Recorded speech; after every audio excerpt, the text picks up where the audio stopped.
Iż-żewġ irġiel ta' nazzjonalità barranija tilfu ħajjithom wara li sabu ruhom f'diffikultà meta kienu qed jgħumu fi Blue Lagoon f'Kamuna. Il-każ seħħ għall-ħabta ta' 3:30 tas-sibt wara nofsinhar.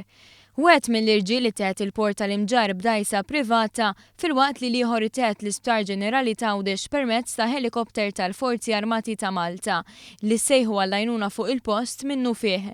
Sfortunatament, it-tnejn ġew iċċertifikati mejta fuq il-post. Bil-każ ġie infurmat il-Maġistrat tal-Assa tar-Rabat Paul Koppini li ħatar diversi esperti sabiex jassistuh fl-inkjesta.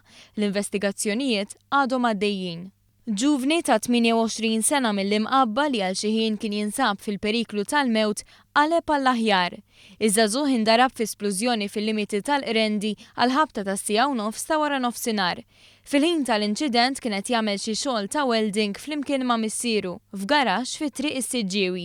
Kien il-missier li tal-ewwel għajnuna lill-ibnu li mal-ewwel der li sofra ħruq f'diversi partijiet ta' ġismu. Fuq il-post minnu fih issejħu l-Pulizija, membri mid-Dipartiment tal-Protezzjoni Ċivili u ambulanza li ħadet lil ġuvni u lill-missier l-Isptar Mater Dei. Il-missier li għandu 60 sena sofra biss ġrieħi ħfief. Tfajla ta' 21 sena residenti ħattart sofri ġrieħi ta' natura gravi iżda mhijiex fil-periklu tal-mewt. Dan wara li kienet involuta f'inċident ta' traffiku. L-inċident seħħ għal-ħabta ta' 26 ta' sibt filgħodu fit-triq il-Mosta f'Ħallija.